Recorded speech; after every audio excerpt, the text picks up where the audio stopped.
here we go. You may like to take a nice deep breath in. As you breathe out, you may like to settle into your armchair and maybe close your eyes and just allow the words to soak in. Gets a bit fierce at the beginning. I'll put a little warning, but I promise you it will settle by the end. Transformation. My mind goes crazy, sometimes goes mad. It tells me I'm stupid. It tells me I'm bad. The voice in my head shouts loudly and clear, fills my head with disasters, violence and fear. You're pathetic, you're stupid, idiotic and weak. You'll amount to nothing, no matter how hard you seek. Just give up right now. Forget those dreams. Stay small, shut tight. No hope, just screams. The voices are mean. They yell and they bite. My heart is confused, but they must be right. They've been there so long, nagging and sniping. Their words cut deep, stabbing and griping. The poison corrodes, eats away at my soul. Can't see a way out as I crave to be whole. The days turn to years as I bleed inside out, but no path can I find to be free from the doubt. You're an idiot, you know that, relentless it spouts. You're a fuck up and failure as it gives me a clout. All right, I give up. I know that you're right. Just leave me alone, just for once, for tonight. Forget it, you loser, you waste of space. Suck it up, do as I say, get back in your place. You'll never defeat me. I'm stronger than you, so remember who's boss. It's me, not you. I tried. And I tried to never give up. I desperately needed to fill my own cup. So the mission continued to find a new way to bring peace, love, acceptance to me every day. The search was not easy. It came with a price. To stop the mean voices, to learn to be nice. The habit of punishing savage replies had to change, had to melt, letting go of the lies. With courage and grit, I moved closer to home. As I softened my armor to carefully roam towards kindness and patience, peace and compassion, releasing the grip of self-hating devotion. Determined to finish this battle inside, I listened and practiced, not willing to hide. Learned a new way to be patient and kind, and slowly but surely it softened my mind. Each day as I met the torment and spite, I began to greet it with kindness and light. And out of the darkness of dread and madness came warmth and affection for the fear and sadness.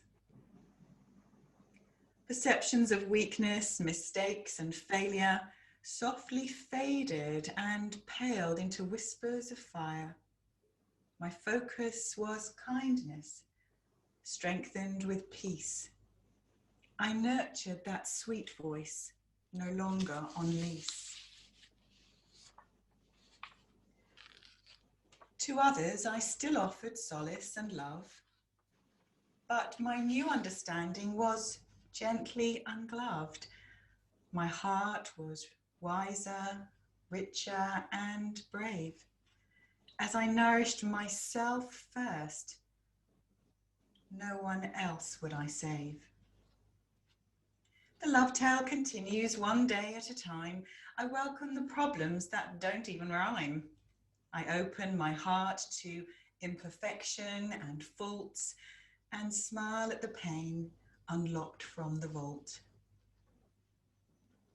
I build up my muscles one act at a time.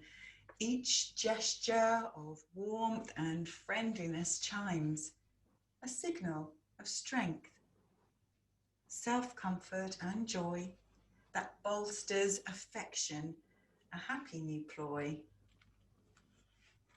Curious, I open and ask what I need to feel steady and grounded amid all the weeds.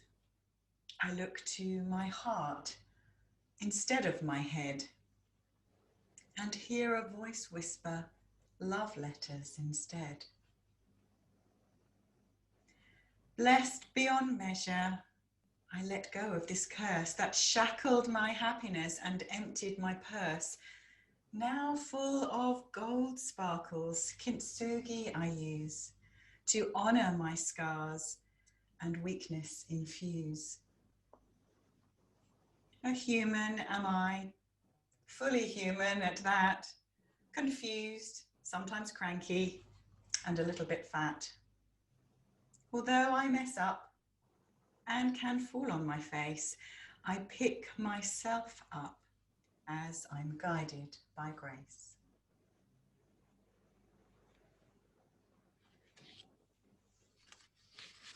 Thank you, Kathryn. Thanks for sharing that. That's so powerful, and just add my welcome to everyone out there, and thanks very much to Marty for the invitation to be here tonight and to share with you the work of Kathryn and her wonderful book, this little book of self-compassion. I know, Kathryn, you touched on a number of really key areas in your poem there, but maybe we could just start our conversation with, I guess for me to explain, we met probably around 18 months ago now at when I came to your 5-day mindful self-compassion intensive program.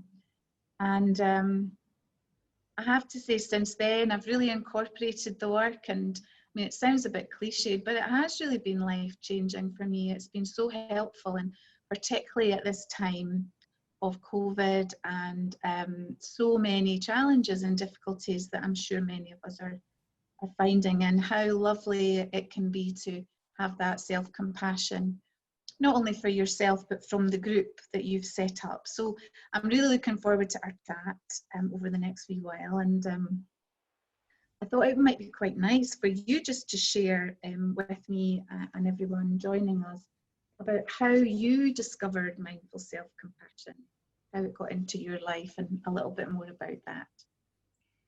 Thank you, Dorothy. Everyone, thanks for being here. I think it's been a lifelong search, really. As I got older, I became more aware that my perfectionism, my need to get things right, to get things just right, perfect, correct, especially by the time I got into my teaching career. I was secondary school teacher. Really was quite overwhelming a lot of the time. Anyway, fast forward maybe another, I don't know, 5-6 years, and I'd experienced severe burnout in my first year of teaching. I think partly driven by that striver inside myself that wanted to get everything right and had to do things perfectly, and the external giving. So I was put on this planet to give, and no one had ever stopped me, and no one had said, actually, you can find a bit more balance. So I learned some therapeutic work.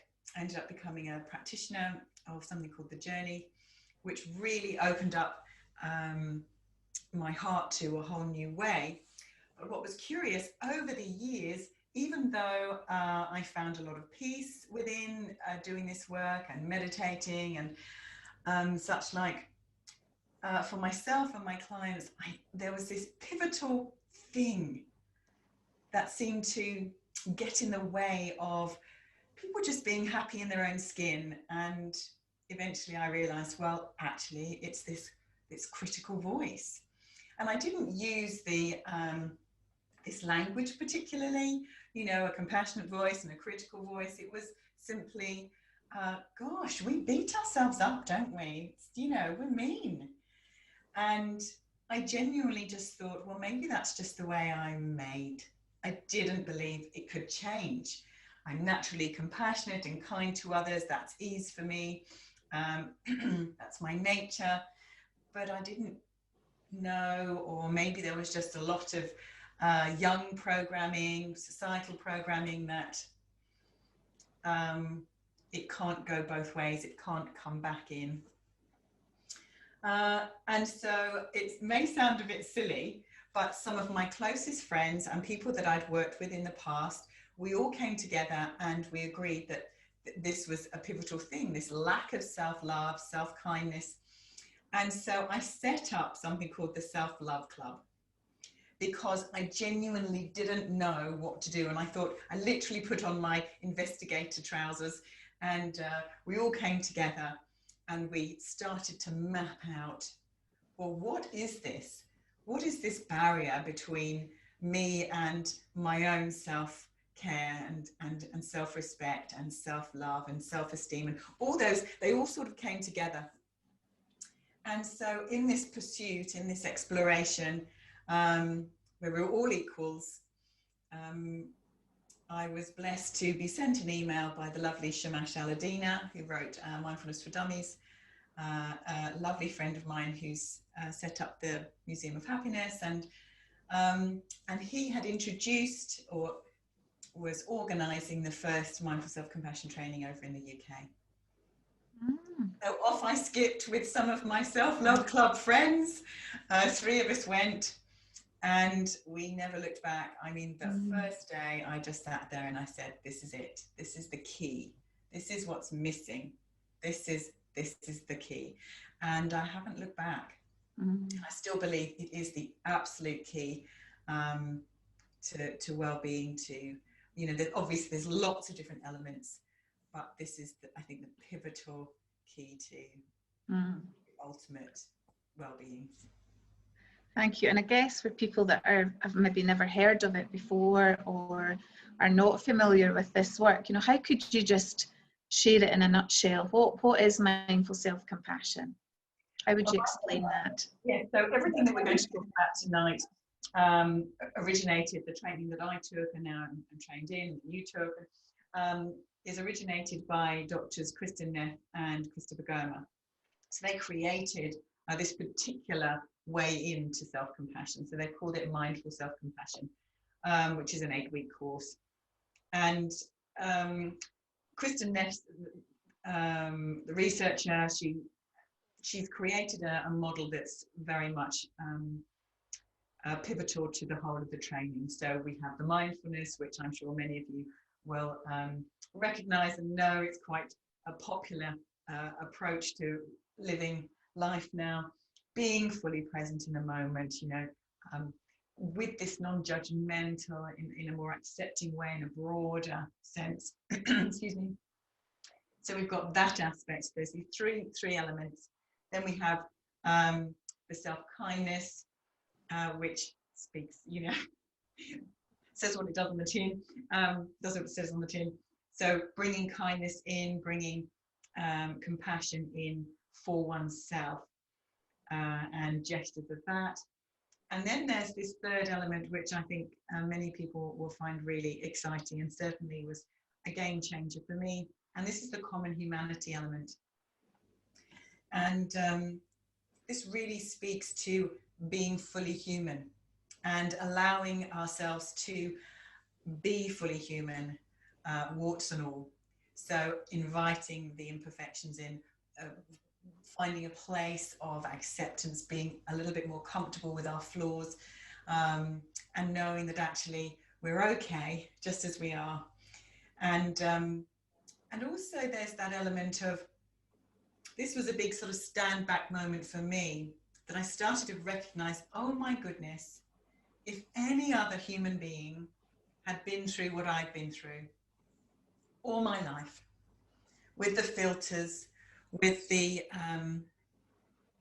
direction, with the support, lack of support, with the, you know, the whole picture, and lived in my body with the challenges my body's had, and also developed a very strong critical mind, they too would find this moment hard. Yeah. And something radically different, something just changed that can never be unchanged. I realized for the first time, you know, yeah, this has been difficult. And the judgment started to melt away about how I should have been better, or should have been able to cope by now, or should have, you know, sorted that critical voice out, or whatever the stories I was running. And recognizing that if that had been you, and you were presenting me with that history, those filters, those problems, those difficulties, I would have no problem offering you compassion and kindness, support, love, generosity, patience. How curious is that? Oh my goodness. And so the door opened to, wow, maybe I could give that to myself and receive it fully. Thank you. Yeah, no, that's really helpful. I mean, I guess for me, I've become so aware of it in the work that I do with the Ombudsman in Scotland, and often the staff that find themselves on the receiving end of criticism and complaints, and how hard that really can be for them as professionals, but that impacts on their own well-being too. And you know, I guess all of us, and I don't want to burst into song, but life is a roller coaster. And it's like, you know, we need, in order to really appreciate joy, we need to have sadness and all of that. But yet so many people really avoid it. And, you know, here we are in midst of this pandemic. I suppose I'm wondering, how can people that are joining us this evening just perhaps in practical ways be aware of how self-compassion can really help them? I mean, you've touched on the critical voice and the perfectionism that many of us struggle with. But yeah, just really thinking maybe more, maybe even a couple of examples that you could share. How can our audience appreciate this work, and how can it help them in their day-to-day practice? Well, I think the first step is to recognize that we have a critical voice, and to start bringing awareness to it, because I genuinely just thought this noise that went on pretty much from the minute my eyelids went up to the minute that, you know, they went down, was just the norm, and that's just the way it was. And so I would invite people, step one, to really examine that unconscious chitter chatter.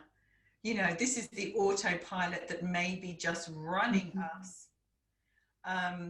Another aspect of that is, of course, noticing our language, how we respond to our mistakes, how we speak to ourselves, not just internally, but externally. We can witness it very, you know, you drop a pen and, oh, fool, silly girl, or whatever it is. And so the first step is definitely the mindfulness step. It's really looking into awareness, noticing how things are showing up, how your critical voice is showing up. And that can be quite difficult in itself. Some people come on our trainings and say, well, I'd really like to learn the mindfulness bit, but I don't need the self-compassion bit. I'm interested.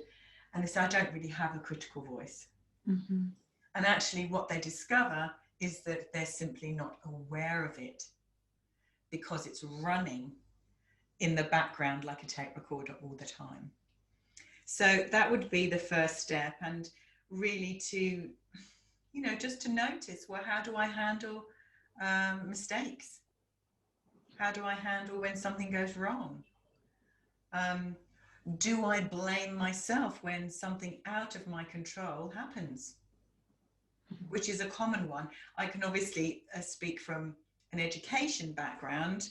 I remember I became friends with a lady I used to meet in the swimming pool. You know, we'd see each other in the change room at silly o'clock in the morning. And she was this really amazing, strong woman from Yorkshire. And she was a deputy head, I think. I don't think she was a head teacher, deputy head of a primary school. And I was, you know, over time you get to hear these stories about some of the children, you know, some of the challenges that she was facing. And obviously being a teacher, I was like, yeah. And I remember one day, it was one of the most pivotal moments, hearing her. She didn't tear up, but she was close. And for her, trust me, we swam outside. She, you know, when it was snowing, she'd still swim outside. She was a tough cookie. And she was so upset that eventually a boy that had been very, very challenging, very violent, I'd seen the bruises on one particular incident, and the boy had to be expelled. And what was interesting, I mentioned this, she was absolutely heartbroken. And all she did was turn it inward and judge and criticize, what else could I have done for this boy? How else could I have helped her? And I remember saying to her, you couldn't have done, you have done everything. And I think this is one of the key elements around being caregivers. And I know, you know, you wouldn't necessarily put teachers in a traditional caregiving environment like nurses or doctors, but we're caring for the whole human being. We're caring for their hearts and minds, as well as their presence, their body. You know, obviously, when you're a health practitioner, body and then mind, heart. And it is heartbreaking when we feel that we failed another human being, or we can't make something better. And this is when the critical voice can get quite sophisticated and subtle about not being good enough. I should have done better. And that must be, I mean, you must experience that. It must be incredibly hard being a nurse or doctor on the front line. Yeah, I mean, and I guess for me, I'm not so much caring for patients now, but absolutely, I know from speaking to colleagues how difficult that can be and how powerless they may feel. And if things don't go as well, that they do look in a very similar way to you've described with the teacher. What could I have done better? Why did this happen? Why was this the outcome? And I guess also with my work with complaints, you know, I know the majority of times people are absolutely have the positive intention, doing their best, but we are all human and mistakes happen, things go wrong, and often people really take that personally, and it can have a hugely significant impact on their careers, and unless it's something that they can work through. So I know for me it's been really helpful to have, you know, that just fairly simple model of the three, you know, the power of three, the common humanity, the being present, and the self-kindness in all of that, and how we manage those really difficult emotions. So yeah, absolutely. I mean, one of the things that you mentioned, we've kind of touched on it there, was in your book is about real life is messy. And it, you know, it is that, isn't it? It's about, you know, how can we accept some of those really difficult experiences, and for those of people that are sharing tonight, you know, what kind of things can self-compassion practice do to enable them to be comforted, I guess, from that. Before I dive into some ways in, I've just got my favourite quote of all time, I think, that speaks to this, and it's by a wonderful woman called Pema Chodron. And this is really about giving permission to be human. anyway, I'll share it, and then it will make perfect sense. We can still be crazy after all these years. We can still be angry after all these years. We can still be timid or jealous or full of feelings of unworthiness. The point is not to try to throw ourselves away and become something better. It's about befriending who we are already. I just love that. You know, giving ourselves permission to be fully human, warts and all. You know, with all the challenges that we face, and certainly speaking as a parent, oh my goodness, I could probably write several books all about my mistakes and how I could have handled something better had I had these skills. Mm-hmm.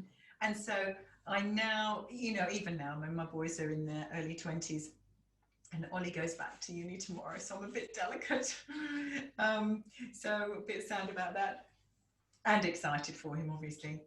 But something small like that, but something really big, can we bring some compassion in? Can we take care of ourselves, even if we don't handle it well? Mm-hmm. And there's some really simple things, which is why I really love MSC. Mindful self-compassion enables us to take care of ourselves in the moment of the suffering. Very different. I know we've joked about this lots of times. You know, lots of people, when I was doing wellbeing trainings all around the globe, especially, you know, around the UK, really advocating for teacher wellbeing and saying, no, teachers need more support. And lots of my friends who weren't in teaching said, come on, Kathryn, really? I've got a very big workload. I'm working very long hours. You know, these teachers, they're just all bleating. Come on, what's so different? And of course, the key was, I would say to them, well, if there is an upset in the classroom, if there is, whether it's emotional or whether there's behavior issue or something big goes on, I, as a teacher, cannot leave the classroom. I can't go anywhere.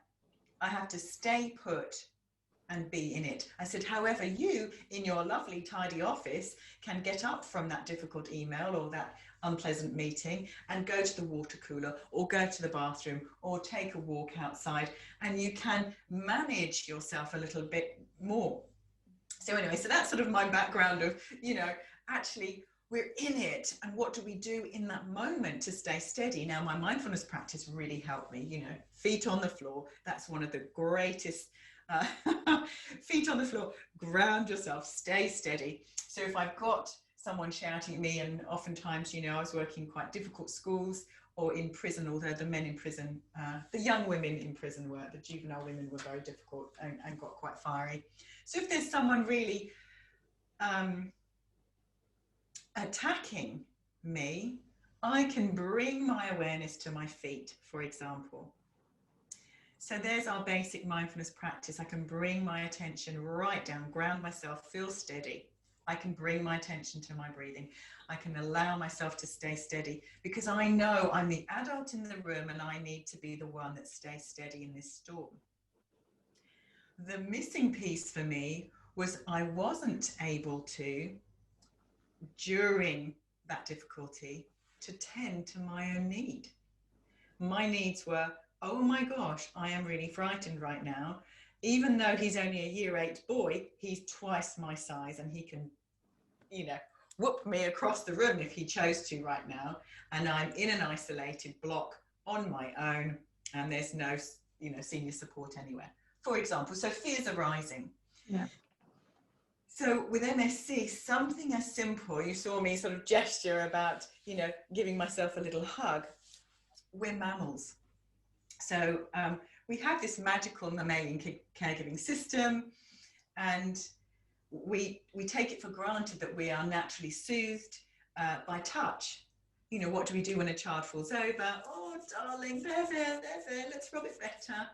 Instantly, we're generating a compassionate response in the body. We're soothing the body, and it says, it's okay, it's okay. We're here for you, darling. It's all right. Let's rub it better.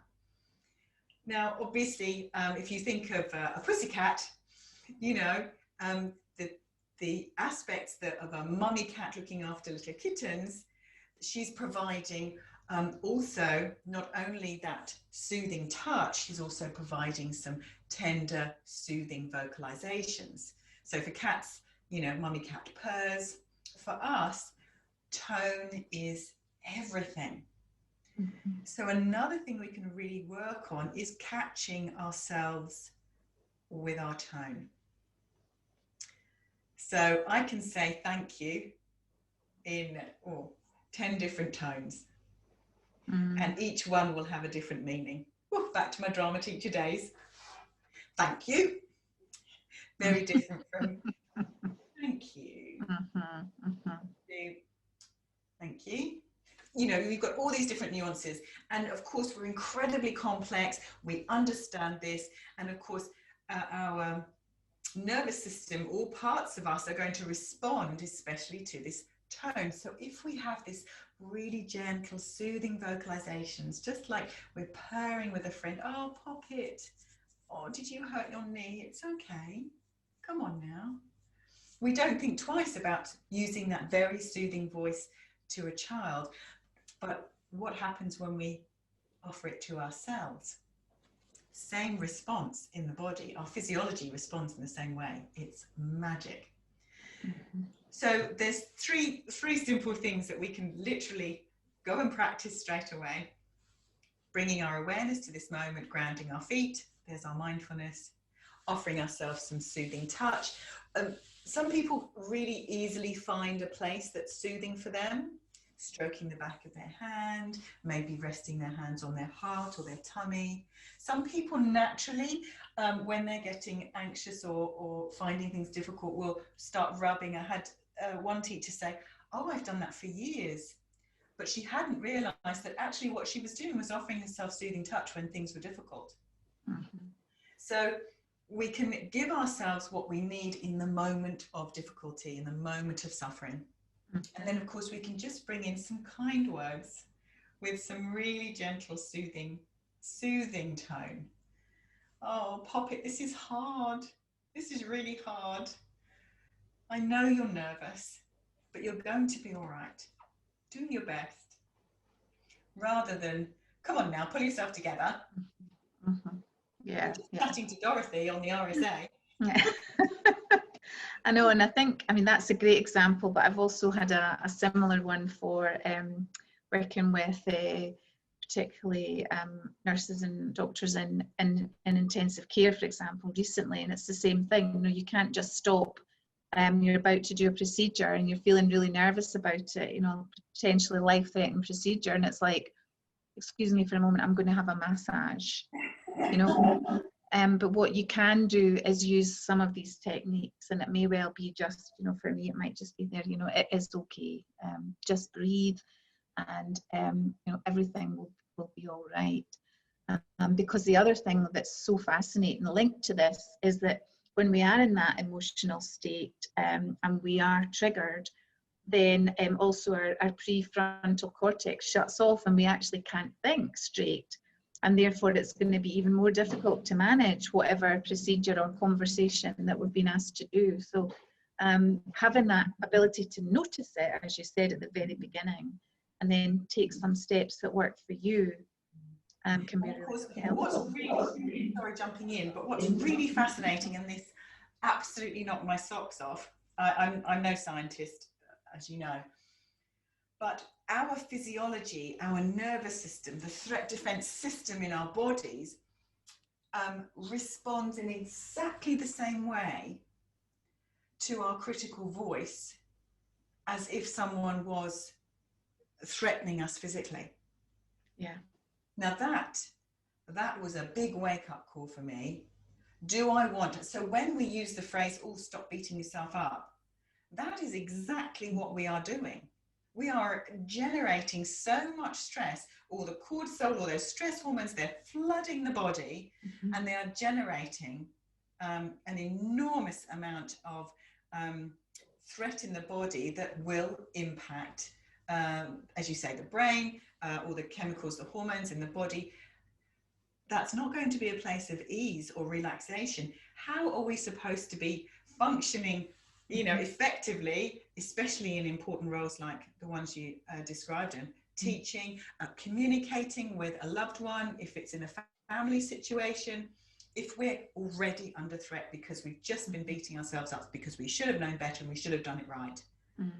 We can't. And I guess putting it, yeah, no, absolutely. And again, if you put in the mix of that, of the problems at the moment with not being able to genuinely hug or have contact, if that's, I am absolutely a person who likes to be hugged and hugged, and you can't do that. And then on top of that, you've got PPE and masks, and how that's going to interfere with that whole ability to show kindness and care and compassion to others at work, but also through family and friends. So yeah. Mindful self-compassion is so incredibly powerful in my experience, because I can literally take care of myself. I can tend to my needs. This is an incredibly helpful skill right now, because yes, ordinarily we may want to reach out to our best friends or our loved ones or family, and of course there's lots of families that cannot come together, and that's really difficult. But we can parent ourselves, we can be our own cheerleaders. So whilst we recognize we are the attacker, we can be the soother.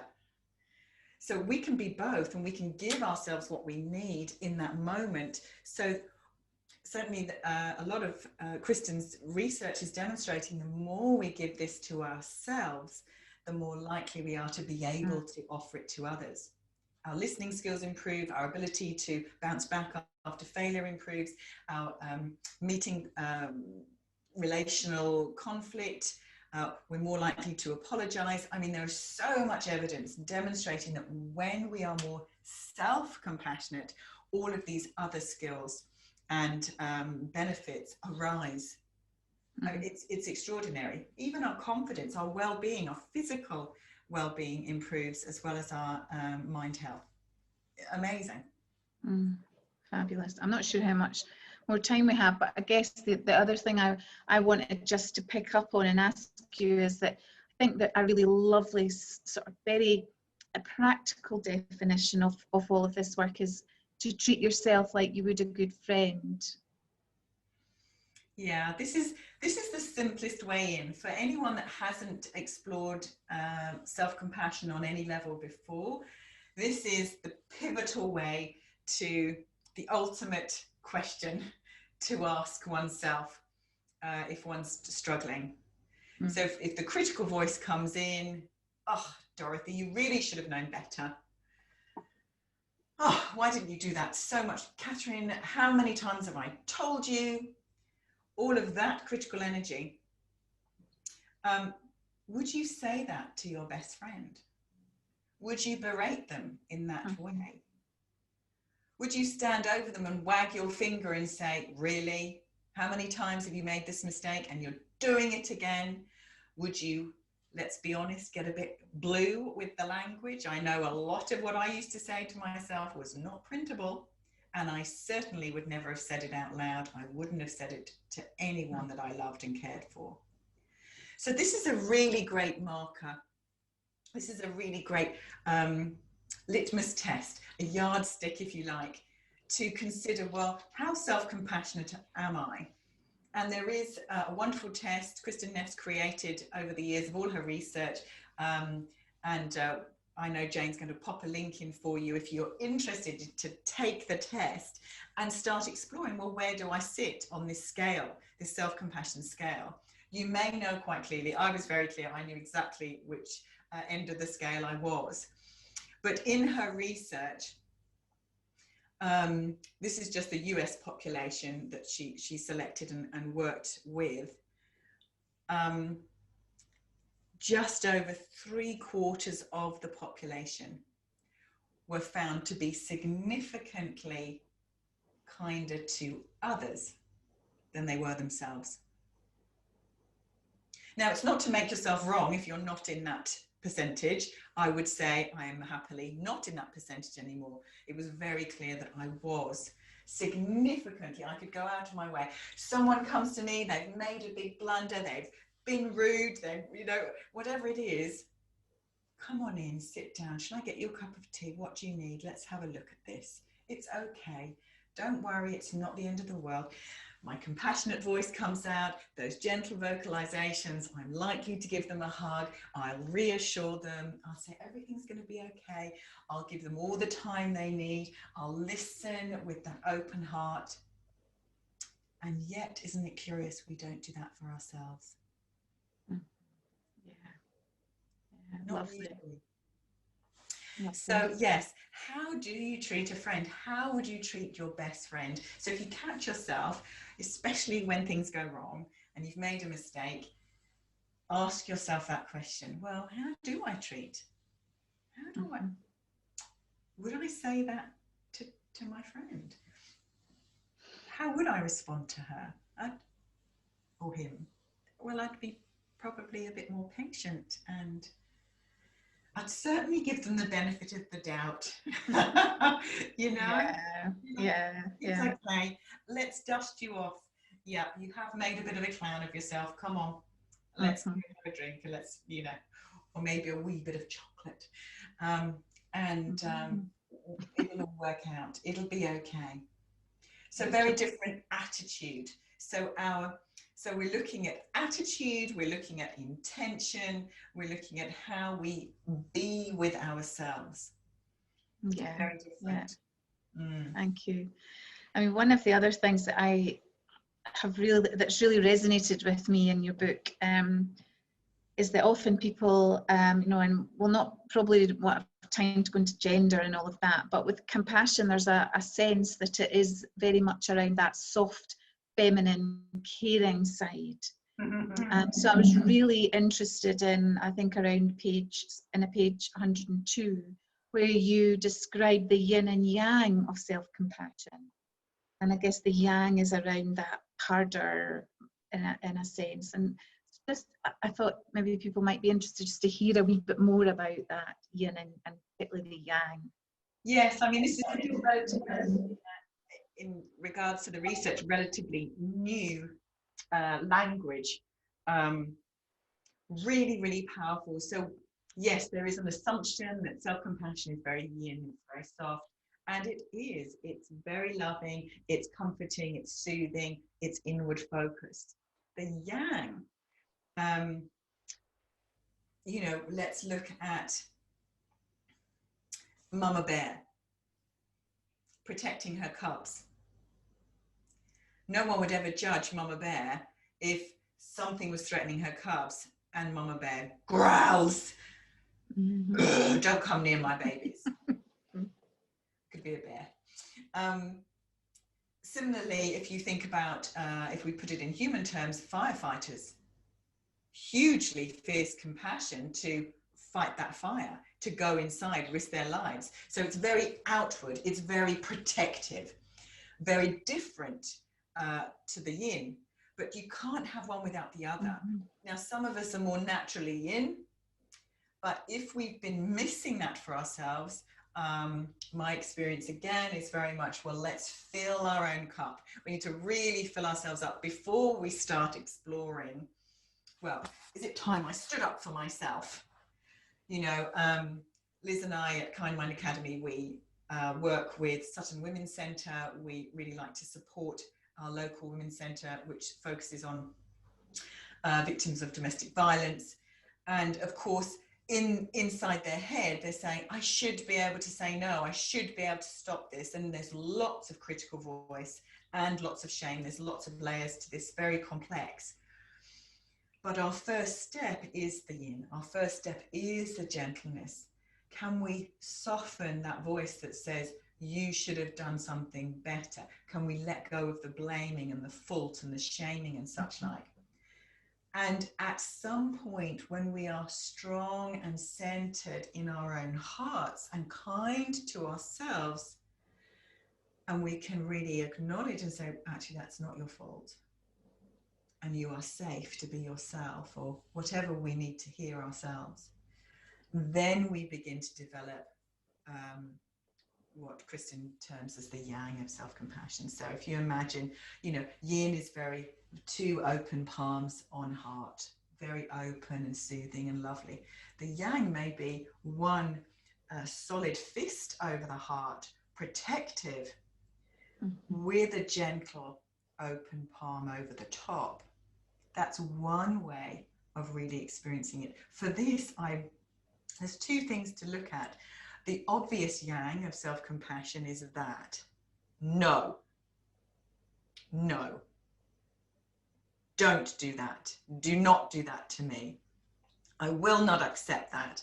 And I didn't have any of these skills, and I needed them, certainly in my career. But later on, what the beautiful, subtle nuance to the yang also can be is, hand on heart and saying, I'm not going to do that to myself anymore.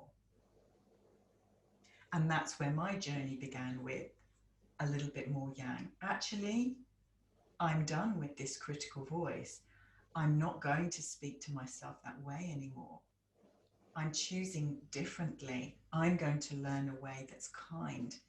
And sometimes that it takes discipline to stop that unconscious habit. It does take a conscious choice to be that. And so there's lots of layers to it, but it's very important, especially for men. If any men are watching this, or you want to relate this to any man and say, actually, this isn't all soft and fluffy. This is really powerful. This is a resiliency program. This is actually showing that I can bounce back no matter how difficult my life has been, no matter what I'm facing. I can tend to my needs. I don't need to go outside of myself. I can really look after myself. That's huge. And my goodness, as you say, in this pandemic, that's exactly what we need, because we may not be able to reach out to loved ones or to literally have that comfort. So there's lots of layers, but the yin and yang really recognizing this inward and outward facing compassion, both equally important and both powerful. The quintessential question of MSC is, what do I need? And of course, sometimes we just don't know what we need at first. So at Kind Mind, we created this question instead, which was simply, what's the kindest thing I can do for myself right now? In fact, we loved the question so much, and it had such a positive impact. We made little bracelets. Little bracelets, which we wear all the time, and we pay it forward. So asking ourselves the question, what's the kindest thing? What's the kindest thing I can do for myself right now? It takes away the judgment. There's our mindfulness again. It takes away the pressure of, I need to get this right. There's the self-kindness. It reminds us that, oh yes, anyone in my boots, they'd find this hard too. And we can bring that common humanity in and say, oh, fully human, here I am, right here, right now. Yeah, no, it's lovely, and it's one of the things that I suppose I've learned and maybe modelled now. In fact, because somebody texted me tonight to say they couldn't come because they were really tired, and I did, which I heard from you, and I just said, it sounds like the kindest choice, and that's that's great. Thanks for letting me know. And it is being recorded, so we can send you the link. And I guess how lovely is it for that to be on the receiving end of that, so not to be judged, but to say that sounds just the right choice. Fantastic. So I think maybe just finishing off, and it may come up in the questions, but I wondered, for people that would like to know more and perhaps find out about, a lot of the programs are now available online. Is there anything else you want to share with people, Kathryn, before? I know Jane's put a little bit on the tap, but how might people find out more about this work? Oh, there's so many ways. We're so passionate about getting it out there to everybody. So I do something called MSC Bite Size, which is a live, thanks for popping over on the chat, Jen. It's just 30 minutes once a week. And one of the things that, as you know, I'm really dedicated and passionate about is our mission to bring this to everyday life. So it's not for, oh, if you're just in a very demanding job, like, healthcare professionals. It's actually, if you're a mum and you're juggling, working, oh my goodness, how I'm so relieved that my children are a bit older. I really, really think some of the challenges a lot of our young mums have faced, especially if they didn't have a garden at the moment, so challenging and difficult. So in everyday life, I've got this lovely, this is my favorite quote, which I have got in my book. Desmond Tutu talks about this, and he says, we are all connected. What unites us is our common humanity. White, black, rich, poor, Christian, Muslim or Jew. Pain is pain, joy is joy. And this is so important to me, because MSC Bite Size is simply about being human. I literally turn up as a compassionate mess sometimes.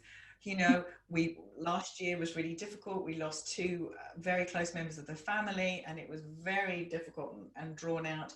This is what people are facing every day, and COVID is just, adding another layer of challenge and stress. Being a parent, messing up, getting things wrong, simple things like missing the bus. I mean, it can be something really small and something big. And how do we support ourselves through this? So MSC Bite Size is simply all about being real, being human, very grounded. And we just have a chat. People, what's up today? How are we feeling? Have a little soft landing, which is a lovely, gentle meditation, just a small one that we can give ourselves. So that's one way in. Since COVID, we also started a compassion check-in.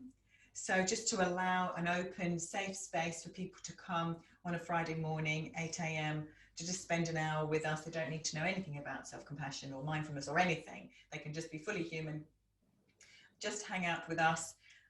We do a lovely guided meditation. We open up the floor for the challenges. We go into little, smaller groups so people can talk more privately about. And this is where the common humanity really comes in. And people recognize one of the biggest challenges is, of course, isolation. When we isolate, we're more likely to experience depression and anxiety and things. And so we're opening that space up. Again, that's another free offering that we created for people. And of course, if they're really hungry and want to dive in, we've been very lucky. The Centre for Mindful Self-Compassion has opened the training up to be online now. So we're teaching the 8-week course online. So there's a couple coming up in October, which I'm really happy to talk to them if you want to find out more. It's literally, we're converted, but life-changing. So many aspects of our life, our everyday life, we can start to thread mindful self-compassion in.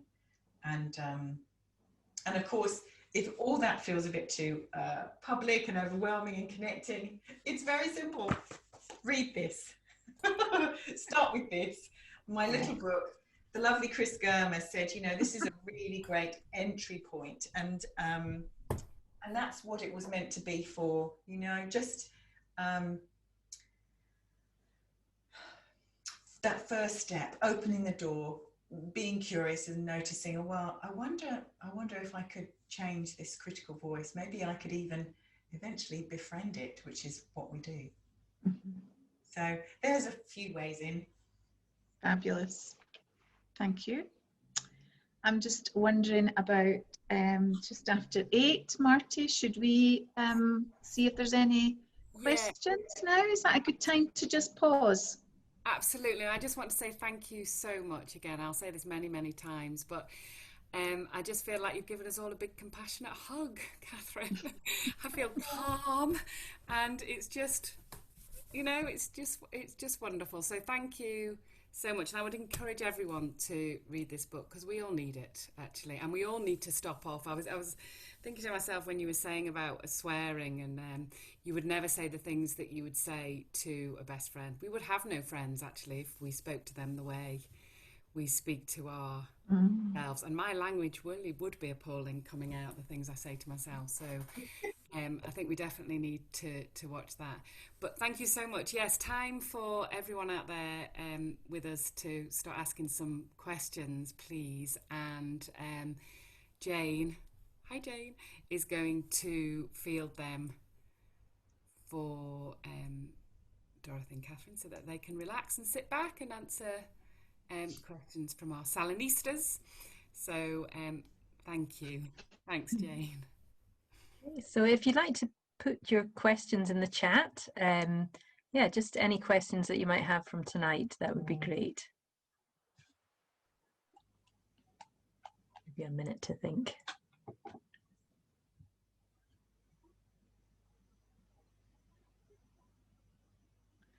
Yeah, I'm just noticing it's getting very dark outside in the hour since we've met. It is, yes.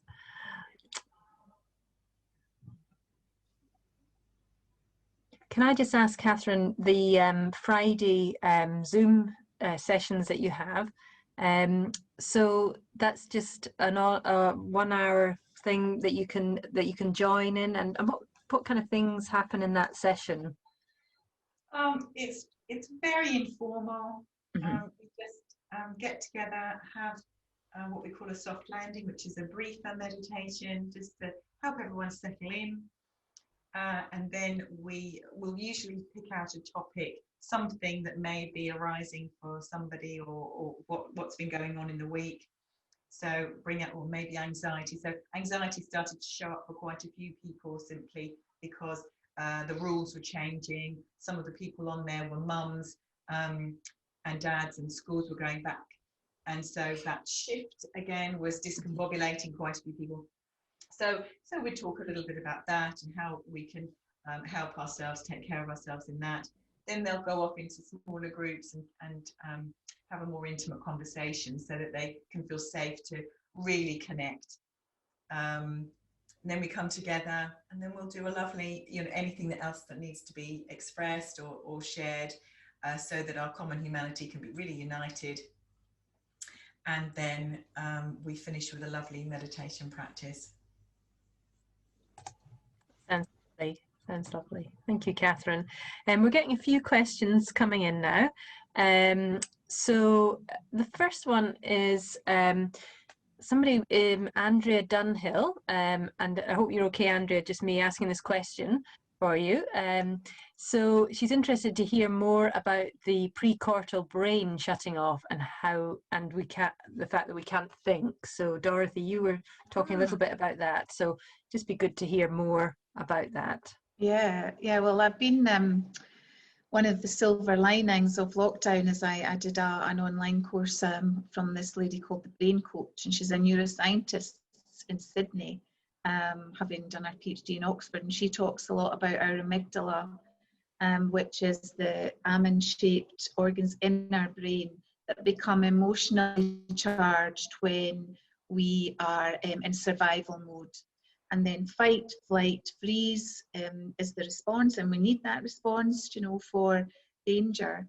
But when that happens, we know that what she calls the executive brain, so this prefrontal cortex where we think, actually shuts off, and we are totally, we're completely focused on survival. So that element of being stressed out, being in this survival mode, we need it. But if that continues, then it's going to cause us all sorts of problems because we actually can't think straight. So yeah, really, really fascinating, Andrew. That's I can maybe give the link, but it's called the Brain Coach. Sarah Mackay is her name, and as I say, she's a Dr. Sarah Mackay. You'll find her on if you Google her.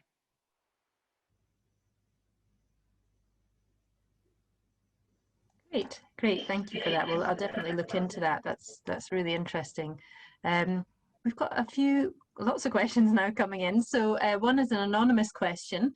One of our guests tonight has asked, I have a mum who is very critical of me and amplifies my own inner critic voice. I think maybe quite a few of us have got mothers like that. How do I balance compassion for myself and compassion for her? Great question. I would say that'll be yours, Kathryn. How long have we got? How many days have we got here? So this is a really interesting one, isn't it? So I would always invite, obviously we want to be as compassionate as we can to our loved ones. And if we recognize this critical voice, maybe our internal critical voice, maybe the learned voice from an external source, that can be very, very difficult. So step one, I would say, is come home. Come home to your own heart. Really drop into this, your own precious heart. Learn the work. Don't try and work out how to do anything with that yet, I would say, at all. It's a really interesting one, because obviously if we're living with them or caring for them, caregiving situation, again, very, very challenging and difficult. But step one is really to fill our own cup. And one of the most extraordinary aspects of this work is we can learn to befriend our inner critic.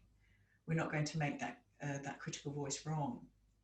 And that just, for me, was mind-blowing at first. It's like, no, you don't understand. I need to get rid of this. It's horrible, ugly, mean, cruel, rude, and has been most of my life, because it keeps telling me I'm rubbish and I get things wrong.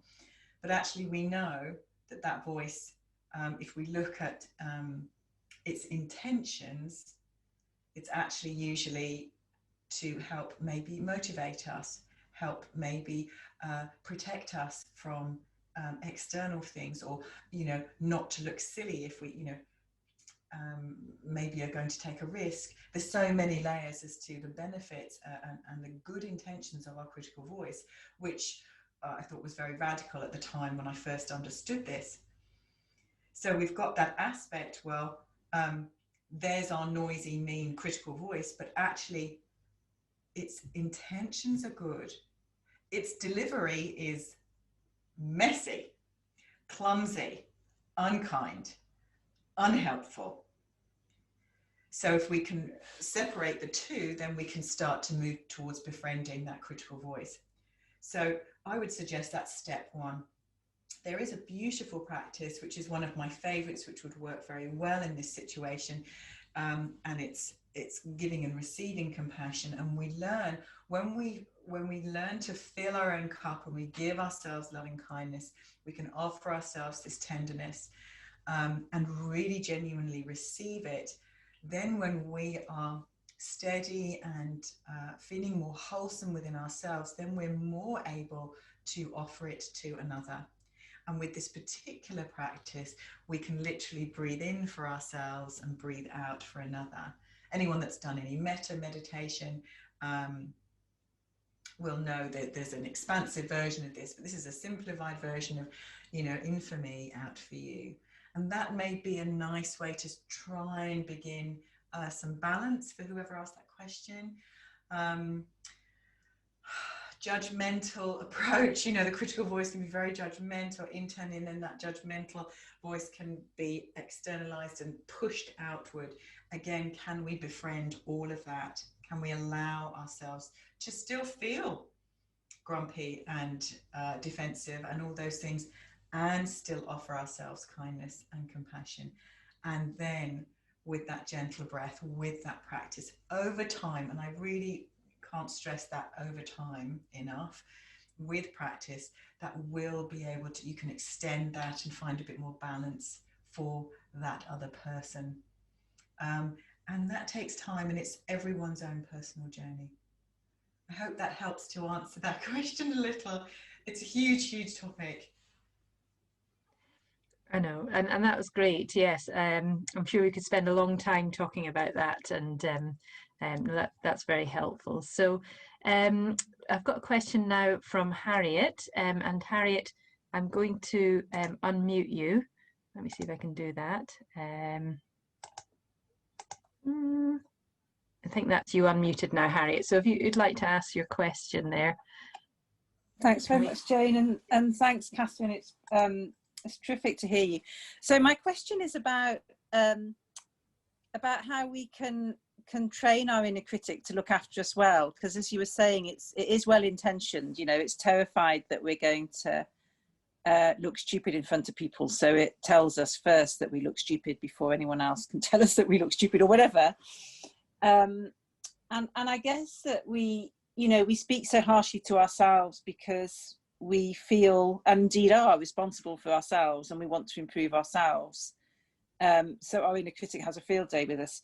And I'm just wondering what you would, what tips you would give to train our inner critic so that it does its job well with us rather than beat us up, I'm sorry, you just started to break up a bit there for me. Can you ask me that question again? So you got to the inner critic. Yeah, how we can train it to do its job well, because its job is to present us well to the world, isn't it? That's its intention. But it's so afraid. It's so afraid of us looking stupid, letting ourselves down, being rejected. Yeah. Yes, exactly. So I suppose the first step is reassuring that inner critic, making friends with that inner critic by helping it feel safe. And this sounds a bit strange, but it makes sense when you're on the sort of the longer journey.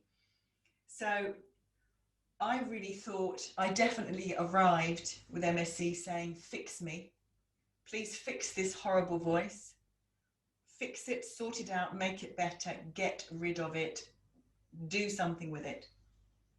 And actually what happens is we simply gently melt our approach, our negative, harsh attitude towards our inner critic. And we literally begin to move toward it, understand it. And everything you just said, well, actually, it really wants to protect you. Actually, it doesn't want you to look like a buffoon in front of your friends. Actually, it really wants the best for you, and it wants you to get that A star because you know you can get it. And by golly, if you just pulled your socks up, you'd get it. So when we start to understand the inner critic a little bit more, we're more likely to make friends with it. And in that moment, we start melting any of the resistance to it. And so the necessity to train it disappears. Okay. Because it becomes, so we are less separate, our separate selves. Oh, here's our compassionate voice, here's our critical voice. Never the twain shall meet, that's it. Actually, what happens is, here's aspects of ourselves. And can I bring compassion to this critical voice that actually just did its best, was really clunky in its delivery, didn't know anything other, especially if we've had early entrainment.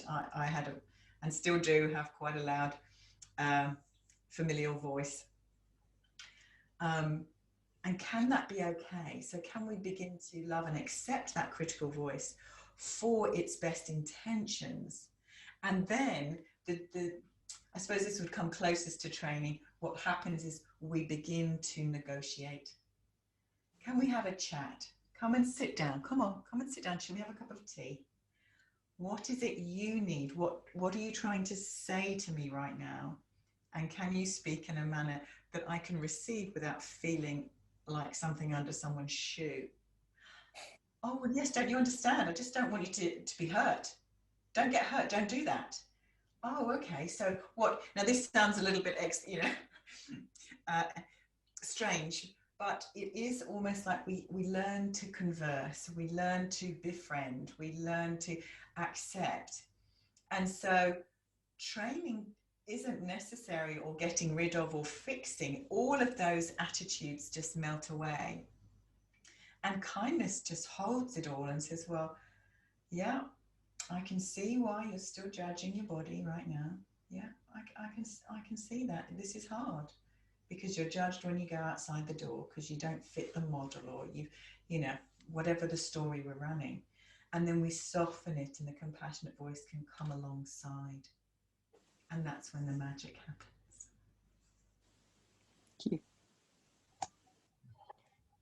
you. Thank you for that, Kathryn. So related to that is a point from Mary Gillis, and I don't know if, let me see if Mary wants to answer the question, but I'll ask for Mary just now. So we all need to start by accepting ourselves exactly as we are, including the critical voice and its fiercest tone. That voice is there for a reason from the past. I say to her, "Oh, darling, have a rest. You must be exhausted." She's delighted to take a break. How do you advise people not even to find that voice wrong? It was a difficult one. I might, John and Mary are here in the call, so I might just find them to unmute. Let me see. Ooh. I can see Mary. I've unmuted her. Okay. Hi, Mary. Hi, John. First of all, Kathryn, it's beautiful all you're saying. Couldn't agree more with it more. And I love Pemashojin too. Thank you. I suppose I think I've been on a course recently with someone called Sotni Rinpoche, who describes these different voices that we have, full of fears from the past or strong familial voices. And he said we relate to them as if they're monsters, but very much like you, just what you've said in answering.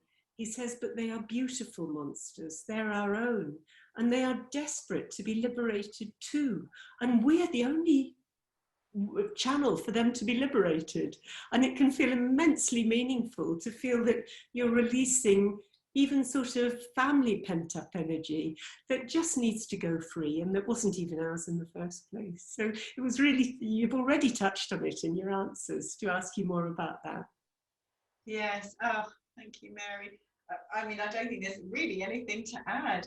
I really genuinely did think there was a monster inside me, and that I was, you know, I learned from a very young age that I was innately bad. And that was, you know, lots of different programming, but I genuinely bought that as real and true. And so, of course, I've got a permanent monster on my shoulder reminding me of that. And it's so interesting, you should use that phraseology, because I wasn't going to mention it. I don't think I've got the copy here. We've got a draft copy. I've created a children's book, and that's exactly what the critical voice is. I've made him in this thing into sort of a bit of a monster. And of course, what we'll learn over the series of books I'm hoping to write is that actually, can we make friends with that monster? That monster actually was just trying to help, just didn't have any clues how to do that in a helpful way. And acceptance is such a big thing, and this is why I feel so strongly about helping, especially those of us that are connected with children, whether we're grandparents, whether we're teachers, whether, you know, we're carers, to have a common language and say, me too, you know, I'm 76 and I still, you know, that voice, that little monster comes up sometimes, especially when I put the plants in the wrong place, or I've forgotten my glasses, or what have I done with, you know, whatever it is. And so we're softening the not only the language but the approach to that critical voice, and learning that actually it's simply another aspect of us. You know, can we fall in love with all of our aspects? I mean, one of, you know, just like all emotions, you know, anger gets such a bad rap, doesn't it? And I was definitely brought up that jealousy was just, oh, it's such a terrible emotion. And I felt deep shame if ever I felt it. I never told anyone, but if I was jealous of someone because they had really nice new shoes, or they had a toy that I really wanted, I felt terrible shame about it. So these big emotions, we also push aside, just like the critical voice. But they're just another aspect of us. Oh, well, we like joy and love and peace. They're lovely. Yes, they can stay, but everyone else outside don't come in. And so we've got this lopsided, you know, that's not a full human, is it? We're just all lopsided. And if we can all have the acknowledgement that, yep, I've been grumpy today, it wasn't pretty, and I'm fully human, and I'm going to, you know, forgive myself for that, or you know, let myself off the hook. I don't need, and this is the thing, this is the difference. I'm still fully human. I'm still making lots of mistakes. Nothing changed in my life. No one on the outside would know anything different. My internal landscape's changed. And what's big is that it's not that Crusher, my critical voice doesn't show up. That monster can still rear his head, but I have a very different relationship. I respond very differently, and he doesn't get his claws into me in the way that he used to. I can say, now come on now. Very different. I'm softer and kinder because I accept, yeah, there I go. That's another part of me. Yeah, Ram Dass said after what must have been 60 years of meditative practice, he didn't think he'd changed a single neurosis, but that they'd changed from being terrible monsters to little schmucks that came to visit. That's what you're saying, Kathryn. Thanks so much. Oh, it's lovely to talk to you. Thank you for your question. Yeah, can we love them all? Yeah, and I love. Yeah, there's a few people saying they love the idea of the monster, and yeah, I like the idea of you become softer and you just learn to manage your monster, which is great. So there's a few more points. We've got a point here that Joanna's made, which is I love the idea of coming home to our own hearts. Also wanted to say the teachers certainly are caregivers, just like us nurses. They care for our children and often the whole family. So that's just a point there. And then a question from Stacey, which is, Kathryn, thank you for the session. I feel enlightened, so thank you. Can I just ask if you have any tips on how to put this into practice, as I sometimes find my head is so full with life in general, it can be hard just to initially start practicing these methods and continue to bring myself back to remembering to do it. So just what are your kind of tips there for how to bring that in when you've got such a busy life? And I'm sure you get lots of questions about that. Oh, my instinctive response is to say, breathe.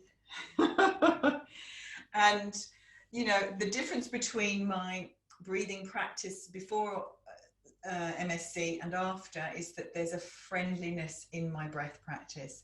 So can I breathe in some friendliness? Can I breathe in a little bit of my friend that would say, come on, sweetheart, you're okay. You're doing fine. I know you still got the lunchbox to do. I know you. Can we breathe that in? So breath to me is, you know, there's just so many gifts to the breath, but nice deep breath, long exhalation, that will be really calming. But you can play with the intention of the breath. You know, that lovely, can I breathe in compassion? We celebrated World Peace Day, you know, a few days ago, and we talked about just breathing in peace. And breathing in peace. Can I just breathe in peace? So while you're boiling the kettle or making the kids' lunches or driving to school or all the, you know, trying to actually do some work as well as, you know, do the washing and all the gazillion things that go on, I can feel the frenetic. Hearing the question, can I breathe in some kindness? Can I breathe in some patience? Can I breathe in what I need? What do I really need? Oh my gosh, I just really need to give myself a break. And so maybe I can find a word or two. You're okay, Kathryn, you're okay. It's going to be okay. So can you feel the tone? So you're breathing in the tone of that intention. That's one way, or just simply something, and no one needs to know you're doing it, which is why I also love it. Hold your own hand. Give yourself a hug. You know, it's getting colder. People just think you're cold. Oh my gosh, I forgot this PE kit again this week. I'm such a rubbish mum. And straight away it's okay. Can I soothe, you know, if that was your best friend, if that was your child. And of course they'd turn around usually and say, oh, Mum, it's okay. If they saw that how really upset you were, or if they could hear what you were saying. So the breath and soothing touch, but all with this real tenderness. I would always start with tenderness, real gentle tenderness. You know, as you're picking up, I don't know, a little kitten or a puppy that's really vulnerable, can we give that real tenderness to ourselves? Oh, that's lovely.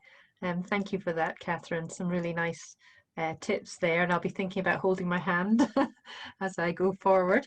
But that's all the questions. So thank you so much for answering those questions. And I'm going to pass back to Marty to close the salon. Thank you. Thank you so much, Kathryn. I have to say I am in love with you. You have given me peace tonight and a lot of compassion to all of us. And thank you so much, Dorothy, as well. And I know that a lot of us will be going away with comfort and ideas to help ourselves just feel so much better. So thank you. And thank you to Jane and the rest of the salon backup crew. Thank you to the RSA and all of you that are with us. And we look forward to seeing you at our next salon. And I just want to take a moment just to read out a quote that's in this book, of course, by Christopher Germer, that says, "A moment of self-compassion can change your entire day. A string of such moments can change the course of your life." So good night, everyone. Thank you so much. You have our permission to look after yourselves and each other. Thank you. Oh, and one final thing before you go, our next salon is next Thursday with Lucy Maddox. So look at our website, and you'll be able to get tickets for that and join next week. So that's next Thursday with Lucy Maddox. Thank you. Thank you, Jane. Thank you, Dorothy. Thank you, Kathryn, so much. Thank you. for having us. Take care.